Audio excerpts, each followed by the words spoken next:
الحمد لله رب العالمين والصلاة والسلام على سيد المرسلين وعلى آله وصحبه أجمعين اما بعد۔ معزز سامعین کرام، آج کی اس مجلس میں ایک نہایت اہم اور بنیادی حدیث کے حوالے سے گفتگو کرنا چاہتا ہوں، جو سیدنا ابو رقیہ تمیم داری رضی اللہ تعالی عنہ سے مروی ہے۔ رسول اکرم صلی اللہ علیہ وسلم نے فرمایا، الدین النصیحہ، یعنی دین سراپا خیر خواہی کا نام ہے۔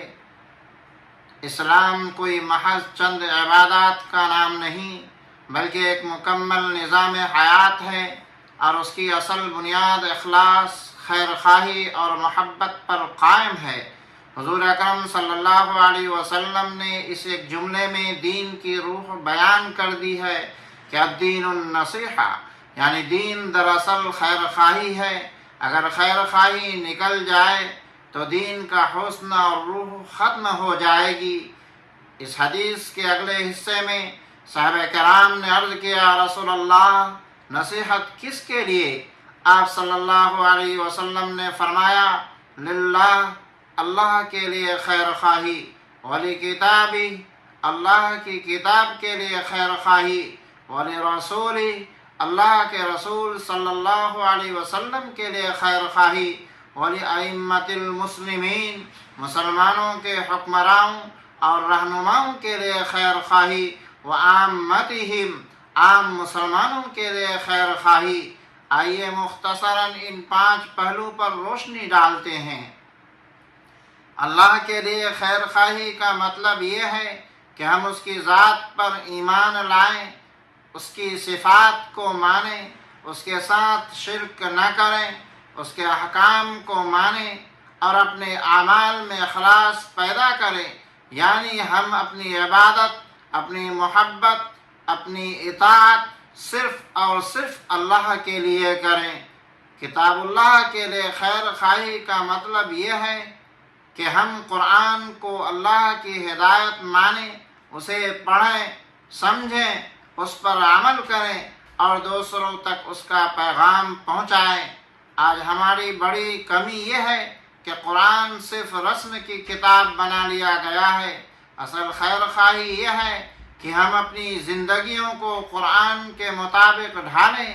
رسول اللہ صلی اللہ علیہ وسلم کے لیے خیر خواہی یہ ہے کہ ہم ان کی رسالت کو دل سے مانیں، ان سے بے پناہ محبت کریں، ان کی سنت کو اپنی زندگی کا حصہ بنائیں، ان کی عزت و ناموس کی حفاظت کریں۔ سچا مسلمان وہ ہے جو اپنے نبی صلی اللہ علیہ وسلم کی زندگی کو اپنا آئیڈیل بنائے۔ مسلمانوں کے حکمرانوں، علماء اور رہنماؤں کے لیے خیر خواہی یہ ہے کہ ان کے ساتھ نیک مشورہ کیا جائے، ان کی بھلائی چاہی جائے، ان کے اصلاح کی جائے، اور جہاں وہ صحیح کام کرے وہاں ان کا ساتھ دیا جائے۔ البتہ اگر وہ غلطی کرے تو شریعت کے دائرے میں رہ کر ادب کے ساتھ ان کی اصلاح کی کوشش کی جائے۔ عام مسلمانوں کے لیے خیر خواہی یہ ہے کہ ہم ایک دوسرے کی خیر خواہ بنیں، ایک دوسروں کو دھوکہ نہ دیں، کسی کو نقصان نہ پہنچائیں، بلکہ سب کی بھلائی چاہیں۔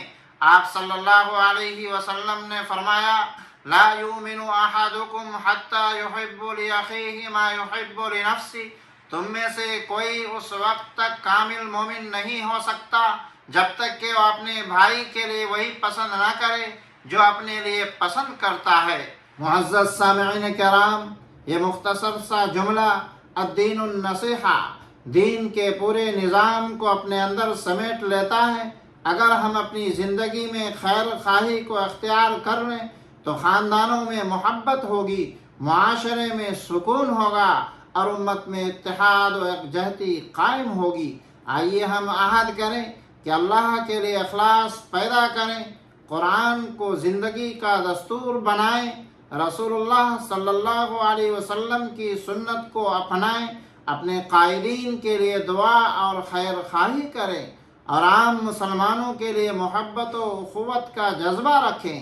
یا اللہ، ہمیں دین کی حقیقت سمجھنے کی توفیق عطا فرما، ہمیں نصیحت کو قبول کرنے اور خیر خواہی کے ساتھ زندگی گزارنے والا بنا، اور ہمیں قرآن و سنت پر چلنے کی ہمت دے۔ آمین۔ وآخر دعوانا ان الحمد للہ رب العالمین۔